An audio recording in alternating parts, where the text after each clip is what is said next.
ஜனவரி 5, 2025 ஞாயிற்றுக்கிழமை. இன்று ஆண்டவரின் திருக்காட்சி பெருவிழா.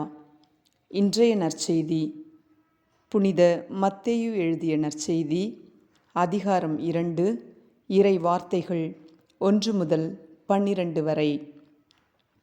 ஏரோது அரசன் காலத்தில் யூதேயாவிலுள்ள பெத்லஹேமில் இயேசு பிறந்தார்.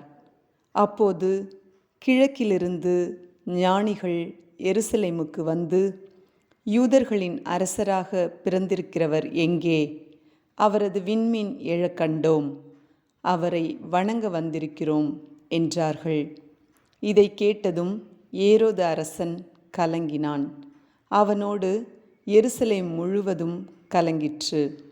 அவன் எல்லா தலைமை குருக்களையும் மக்களிடையே இருந்த மறைநூல் அறிஞர்களையும் ஒன்று கூட்டி, மெசியா எங்கே பிறப்பார் என்று அவர்களிடம் விசாரித்தான்.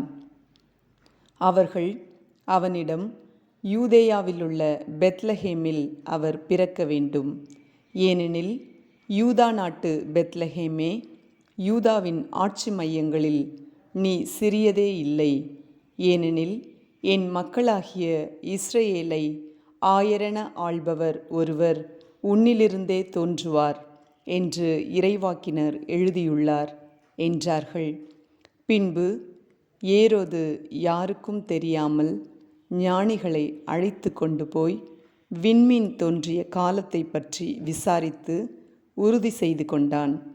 மேலும் அவர்களிடம், நீங்கள் சென்று குழந்தையை குறித்து திட்டவட்டமாய் கேட்டு எனக்கு அறிவியுங்கள், அப்பொழுது நானும் சென்று அக்குழந்தையை வணங்குவேன் என்று கூறி அவர்களை பெத்லஹேமுக்கு அனுப்பி வைத்தான். அரசன் சொன்னதை கேட்டு அவர்கள் புறப்பட்டு போனார்கள். இதோ, முன்பு எழுந்த விண்மீன் தோன்றி குழந்தை இருந்த இடத்திற்கு மேல் வந்து நிற்கும் வரை அவர்களுக்கு முன்னே சென்று கொண்டிருந்தது. அங்கே நின்ற விண்மீனை கண்டதும் அவர்கள் மட்டில்லா பெருமகிழ்ச்சி அடைந்தார்கள்.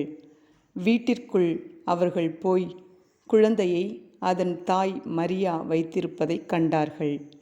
நெடுஞ்சான் கிடையாய் விழுந்து குழந்தையை வணங்கினார்கள். தங்கள் பேழைகளை திறந்து பொன்னும் சாம்பிராணியும் வெள்ளை போளமும் காணிக்கையாக கொடுத்தார்கள்.